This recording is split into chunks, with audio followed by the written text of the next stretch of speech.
Have mercy. You know, healthcare is extremely expensive. And in times like this, 3 billion more in COVID stimulus. The Homeless Administration is taking steps to shore up businesses hit hard by the onset of COVID-19, as well as to provide temporary cash support to people who lose their jobs because of the economic fallout from the global pandemic. At the same time, the government's contingency fund for COVID has increased by 3 billion to 10 billion, as the banking sector has volunteered to forego the reduction of the asset tax for 1 year. Minister Nigel Clark had announced an 18 billion tax cut effective April 1, but the banks have said that's fine.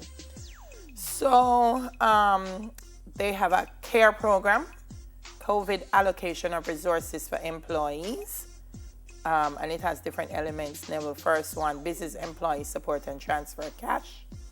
They're going to put temporary cash to businesses, supporting employees with transfer of cash, which would be to individuals where it can be verified they lost their employment, and a soft loan fund to assist individuals and businesses that have been hit hard. They're also saying that there's an NHT relief. It says sweetener for new borrowers, 100,000 mortgages to benefit from a rate cut. NHT, they say, has put in a place special relief for mortgagors who have lost their jobs because of the pandemic. And it says effective immediately, mortgagors who are laid off can apply for a moratorium on loan payment for 3 months in the first instance. Apparently last month, more than 11,000 mortgage accounts valued at 18.3 billion were in arrears for 90 days and over. So this is good news. So if for whatever reason you can't come up with a change to pay your mortgage. One of the things COVID is going to force a lot of people to do is to get their things in order, because there's going to be support for businesses, but if you're not a registered business, or if your business is not formalized, it's going to be difficult for the government, I think, to offer that assistance. And unfortunately, it's the informal sector that's been suffering the most.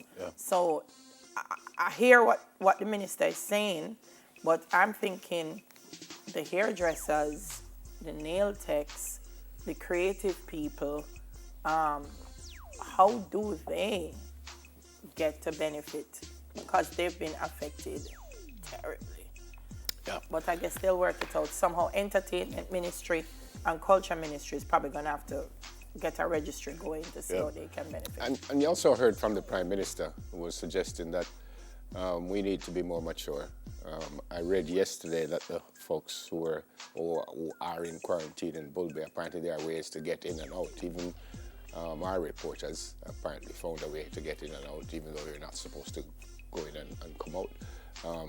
So we need to be more responsible. And if you don't think this is something serious, our next hot topic. Heartbreaking. Yeah, I mean, the headline says a generation has died. You're talking about in Italy. And I've said a couple of times, they do have an aging population, and this pandemic would bother the elderly more than anyone else. But 2,978 across Italy. It says all buried or cremated without ceremony. They said those who die in hospital do so alone. And in Bergamo, it's a province of 1.2 million, where 1,900 of the total deaths in the country have taken place. 4,300 had contracted the virus by Wednesday. And they said the death toll across the province is unclear. But the situation has become so intense that on Wednesday night, the army was brought in to move 65 coffins from the cemetery in Bergamo town and take them to Modena or Bologna.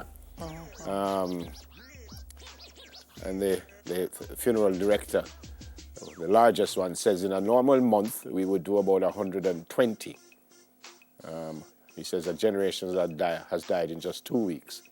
We have never seen anything like this, and it just makes you cry. So this is something serious. We've been saying this over and over and over and over. Yeah. And I'll tell you something, Neville. What's happening in Italy ties into what you just said about taking quarantine seriously. because there was an area in Italy, maybe about 10,000 people Oh. were under quarantine, and they felt, why am I under quarantine? I don't have it. It's only for older people. It's not going to affect us.